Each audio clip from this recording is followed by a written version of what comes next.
Isang mapagpalang araw po sa inyong lahat.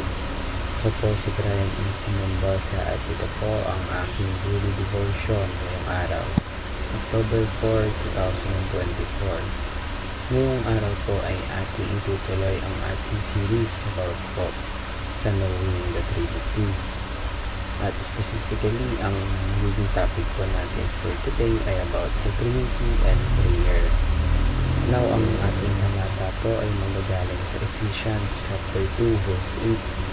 Sabi po dito, for through Him we both have access in one Spirit to the Father. Sa Tagalog po, sapagkat sa pamamagitan niya, kapwa tayong nakakalapit sa isang Espiritu patungo sa Ama.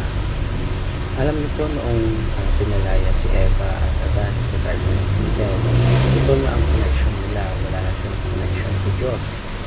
Hindi na sila katulad noong sa Genesis chapter 1 and 2 kung saan ang connection nila was very intimate.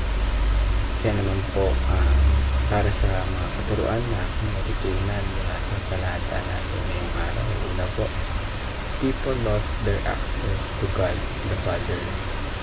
Dahil po rito, pinangako ng Diyos na darating ang Mesaya, ang kaisa-isa ng anak. Darating ang Panginoon sa Kristo at tayo ay magkakaroon muli ng access. Magkakaroon tayong access, connection sa Diyos. Nare-restore ang ating connection sa Diyos at iyan ang nangyayari sa pamamagitan ng pagtanggap natin sa ating Panginoon sa Kristo. Pangalawa po, people can only access God through Christ.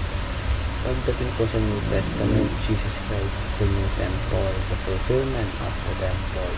He is the final sacrifice. At sa pamamagitan po ng Panginoon sa Kristo, kakaroon po tayo ng connection sa Diyos Ama. Remember po, sa pamamagitan ng Panginoon sa Kristo, siya lamang po ang tanging daan para tayo ay magkaroon muli ng connection sa Diyos Ama. Lastly po, is people must be led by the Spirit in prayer.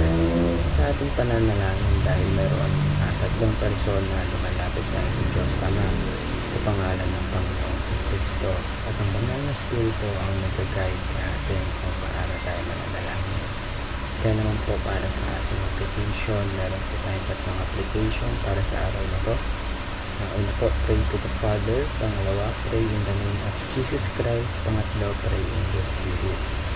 Okay lang naman po na tayo po ay manalangin sa Panginoon sa Kristo, tayo po ay manalangin sa Banal na Espiritu. Pero kadalasan po ang prayer po natin is we pray to the Father in the name of Jesus